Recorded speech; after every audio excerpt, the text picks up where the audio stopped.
Dad, I want to come home. I'm so uncomfortable living with this guy I don't know. Huh? What are you talking about? Don't be silly, honey. Of course you know him. You're living with Mr. Fritz. But me and him have nothing to do with each other. Why do I have to live at your boss's house? I know you said it was for my own good, but did you really mean that? You brought and left me here one day all of a sudden. Then you had all my belongings sent here? Isn't this all just a little too much? You never even asked me whether I wanted any of this.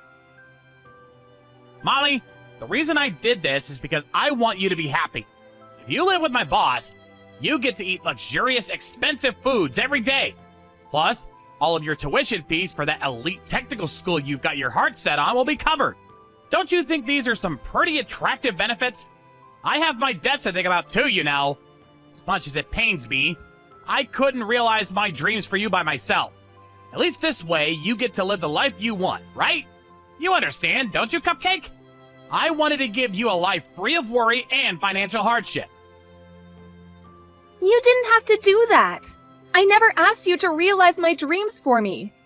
As for the tuition fees for the technical school, there are scholarships, and I could always find a part-time job and save up money that way. Oh, Molly. What will it take for you to understand? The real world is a lot harsher and more unforgiving than you think. Anyway, living with your boss isn't worth any of those things. I hate it here and I want to come home. He always stares at me with these creepy eyes. It makes me so uncomfortable you wouldn't believe. I feel like I'm constantly looking over my shoulder and worrying about what he'll do next. Please, Dad, I'm reaching my emotional limit. Like hell he'd do something like that.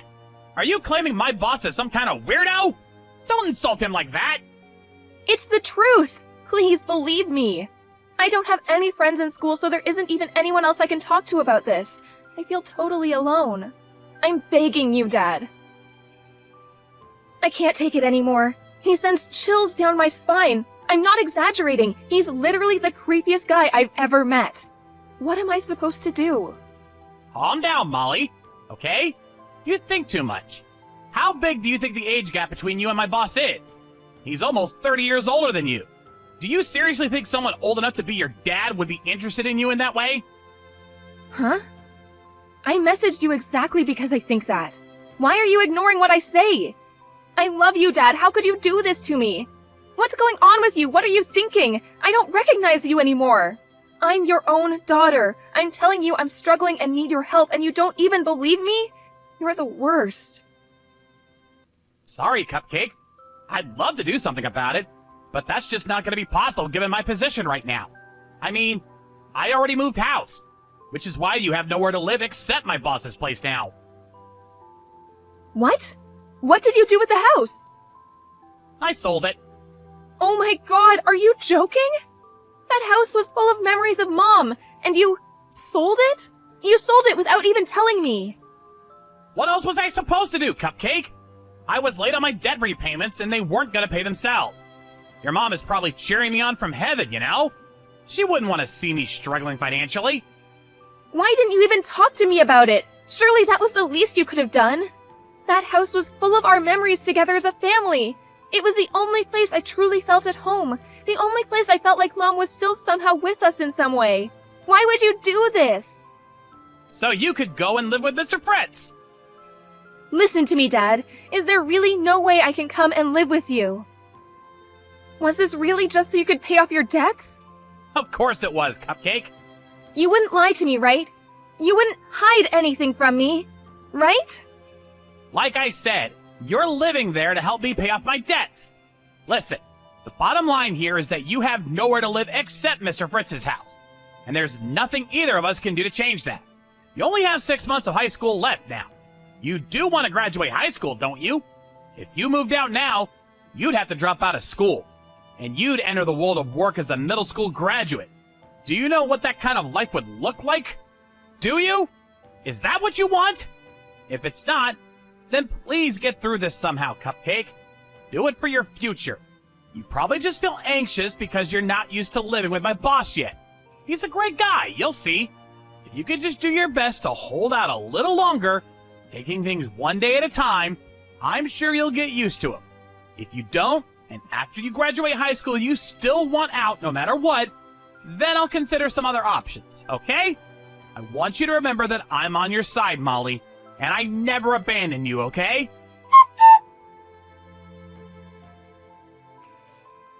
Molly!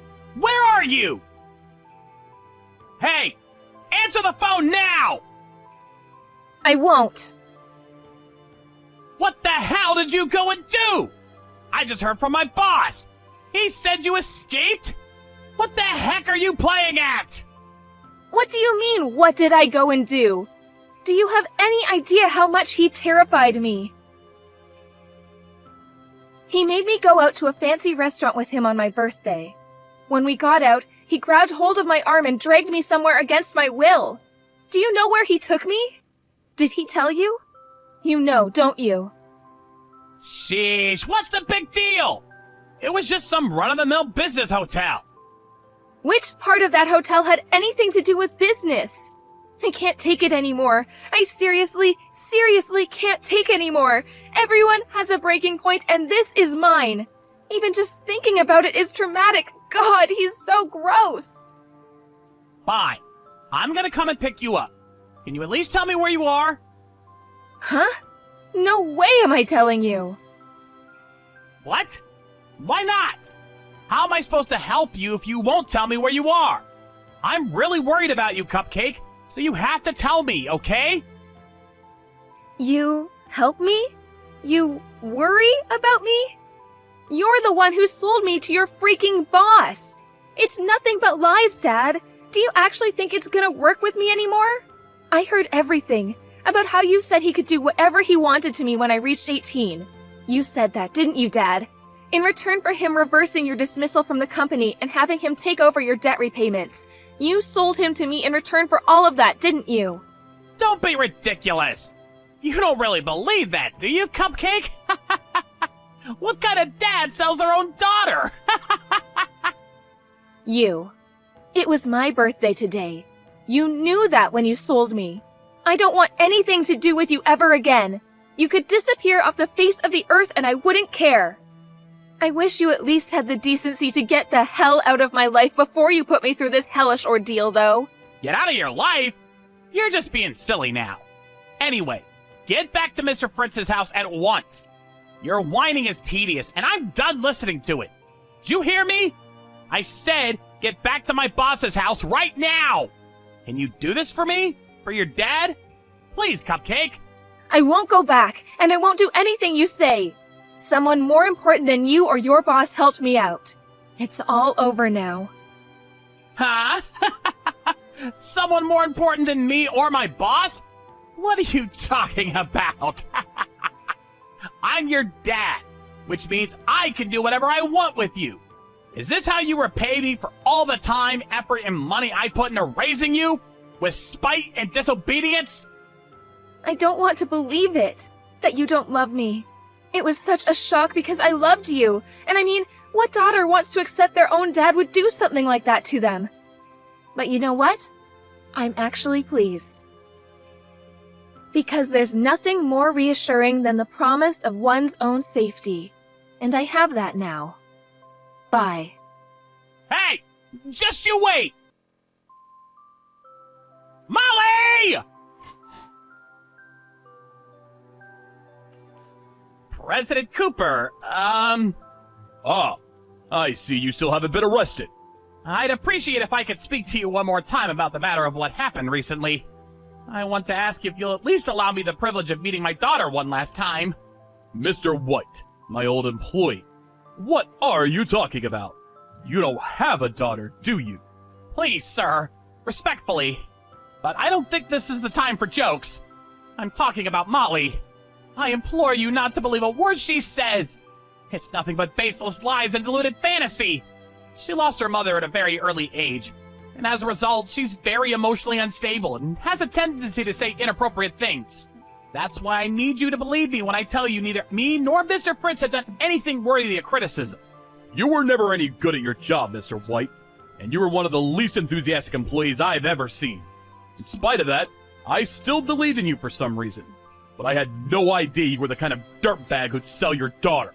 Sir, I must reiterate my previous point that I did not, in fact, sell my daughter. I'm not interested in hearing your excuses. You just said Molly's claims were deluded fantasy, didn't you? Me and my wife just saw her running away from Mr. Fritz, one of our former executives and your old boss, at a hotel. If what she's saying is deluded fantasy, what do you suppose it was that we saw? Baseless lies? Emotional instability? No, certainly, sir. You make a compelling case, and wow, I must say, you put it so eloquently, too. Truly a man worthy of the esteemed title of CEO. The problem is that the story you post seems to differ slightly from the version of events I myself was aware of. Do you still have no idea the gravity of what you've done? You sold your own daughter to your boss for no other reason than to pay off your debts, concerned with nothing more but your own self-preservation. Mr. Fritz has already been arrested.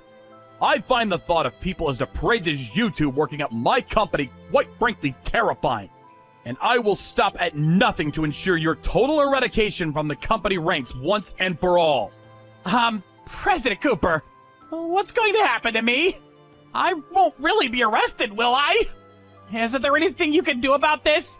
You know, pull some strings, make some phone calls? You're a very powerful man, after all. Please, allow me to take this opportunity to once again apologize sincerely for my careless mistake 2 months ago that led to our company losing a major client. I swear to commit my life to serving you and this company to the utmost of my ability. Please, allow me another chance to prove myself and make all this go away somehow. I'll do anything! Being allowed the great privilege of entering this fine company was the only thing I've ever been proud of in my entire life! Give it a rest, you sniveling weasel! You prioritize your own financial well-being over your daughter's physical safety and mental health, and you call yourself a father? She's your flesh and blood. I feel genuine horror when I reflect on what you did. I feel actual insanity in your words when I listen to your groveling, sycophantic brown-nosing after the fact. Entering my company is the only thing you've ever been proud of, you say? Where's your pride as a father? Well, You evidently never felt any in the first place. I can't tolerate people like you. And I feel confident in saying that the majority of the other 8 billion people on the planet are with me on that one. Are you sure this is what you want to do? Excuse me? I take it this means you don't care what happens to your company. What are you trying to say? Your company's reputation will be destroyed over this. You'll lose your position in society, and no one will want to risk doing business with you again. Because you employed someone like me. There'll be no end to the anonymous criticism and harassment campaigns you'll be subjected to. And you'll be lampooned from all angles.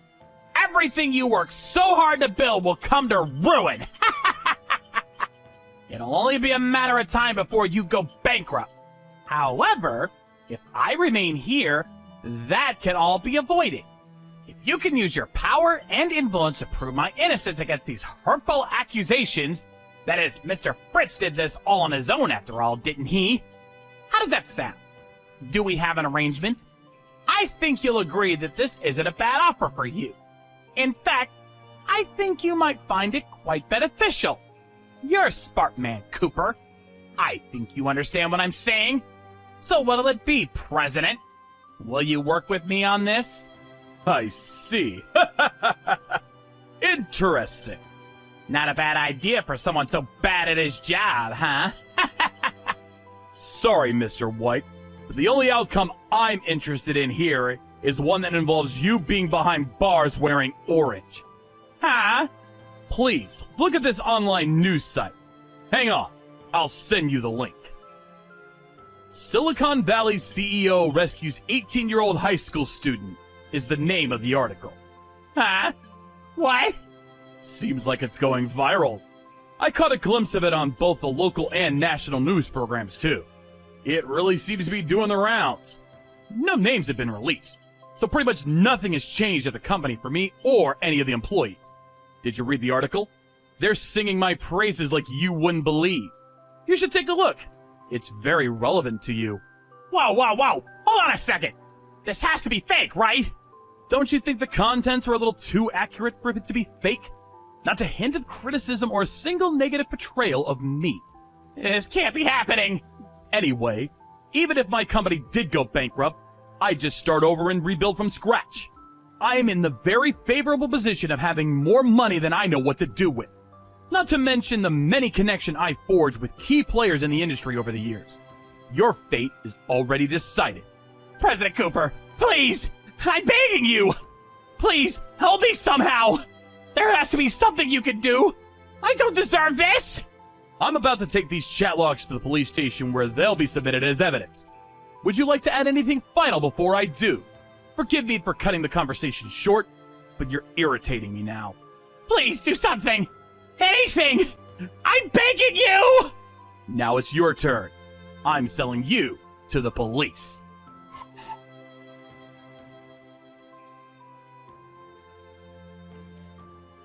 My dad was arrested immediately after, and he and his old boss, Mr. Fritzl, were sentenced to hard prison time. I was so overjoyed and relieved by the news that they wouldn't get out for at least a few years that I cried. When Mr. Cooper, the CEO of my dad's old company, stepped in to help me, I asked him, "Why would you help me, a complete stranger?" As human beings, our highest priority is ultimately ourselves, and while those around us may be in trouble, they're still just strangers in the end. There's no meaning or merit to be had in helping them, right? Or so I thought. That's what I asked him, almost without thinking. Speaking honestly at the time, I genuinely saw no point in spending my time helping people I had no connection to.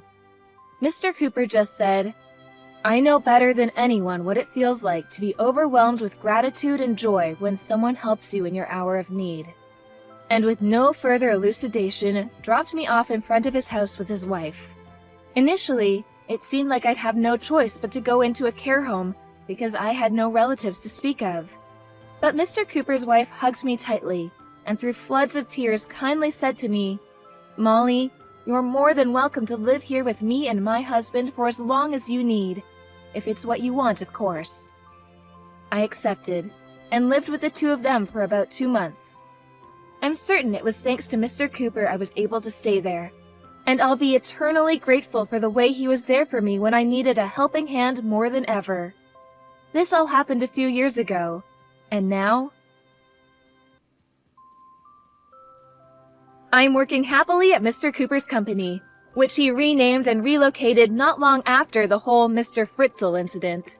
The new HQ isn't too far from Mr. and Mrs. Cooper's house, which gives me great peace of mind in the event that there's any kind of emergency.